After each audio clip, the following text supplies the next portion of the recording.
রংপুরের শিক্ষক গণপতি চক্রবর্তী এবং তার স্ত্রী সন্তানদের নির্মম হত্যার রহস্য দ্রুত উদ্ঘাটন করেছে পুলিশ। একই সাথে দোষীদের দ্রুত গ্রেপ্তার করা হয়েছে। পুলিশের পক্ষ থেকে দাবি করা হয়েছে প্রকৃত আসামিদের গ্রেপ্তার করা হয়েছে এবং হত্যার তদন্ত উদ্ঘাটন করা হয়েছে। তবে যেহেতু শিক্ষক গণপতি চক্রবর্তী সনাতন ধর্মাবলম্বী, তাই অনেকে এই ঘটনাকে সংখ্যালঘু অত্যাচার হিসেবে চিত্রিত করার চেষ্টা করছেন বলে অনেক বিশ্লেষক জানাচ্ছেন। এদিকে ঘটনা জানাজানি হওয়ার সঙ্গে সঙ্গে কার্যক্রম নিষিদ্ধ আওয়ামী লীগের অফিসিয়াল ফেসবুক পেজ থেকে এই ঘটনাকে সংখ্যালঘু নিপীড়ন হিসেবে চিত্রিত করা হয়েছে। আসামিদের ধরতে অভিযানের নেতৃত্ব দেয়া রংপুর ডিবি পুলিশের উপকমিশনার সনাতন চক্রবর্তীর ভাষ্য অনুযায়ী ছাদে ইয়াবা সেবনে বাধা দেয়ায় গণপতি চক্রবর্তীকে হত্যা করে মুগ্ধ দাস ও সিদ্ধার্থ দাস নামে দুইজন মাদকসেবী। রংপুরের পুলিশ কমিশনার সংবাদ সম্মেলনে বিষয়টি পুরোপুরি বর্ণনা করেছেন। কাকতালীয় ব্যাপার হচ্ছে এখানে আক্রান্ত এবং আক্রমণকারী উভয়ই হিন্দু ধর্মাবলম্বী। এছাড়া যে পুলিশ কর্মকর্তা সন্দেহভাজনদের গ্রেপ্তার করে স্বীকারোক্তি আদায় করেছেন তিনিও একজন হিন্দু ধর্মাবলম্বী অফিসার। নগদ নিয়ে এলো হার না মানা হার অফার।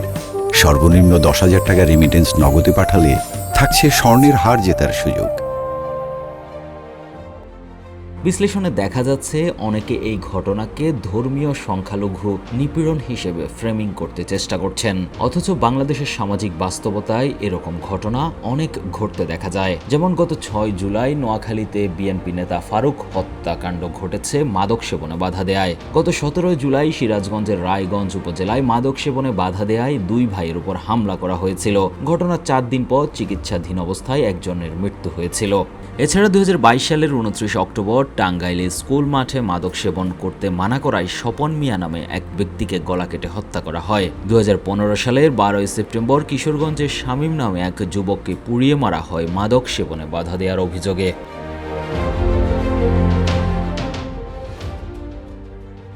স্থানীয় সূত্রে জানা যায় শিক্ষক গণপতি চক্রবর্তী অবসরের পর বাড়ি নির্মাণ করছিলেন। নিচ তলা ও তৃতীয় তলা নির্মাণ কাজ চলছিল। দ্বিতীয় তলা নির্মাণ সম্পন্ন করে তারা সপরিবারে থাকতেন সেখানে। পুলিশ বলছে এমন নির্মাণাধীন বাড়িতে মাদক সেবনের অনেক ঘটনা ঘটতে দেখা যায়। সেই হিসেবে 2 নেশাখোরকে নিজ বাড়িতে নেশা করতে বাধা দেওয়া একজন সচেতন শিক্ষকের জন্য স্বাভাবিক ঘটনা। আর সেই ঘটনাচক্রে মাদক সেবীদের হাতে সপরিবারে শিক্ষক নিহত হওয়ার ঘটনাকে সংখ্যালঘু নিপীড়নের ঘটনা হিসেবে দেখাতে চাওয়া নির্দিষ্ট এজেন্ডার অংশ বলে মনে করছেন সমাজবিজ্ঞানীরা। তারা বলছেন দল মত নির্বিশেষে সকলের এমন ন্যাক্কারজনক ঘটনাকে ধিক্কার জানানো উচিত।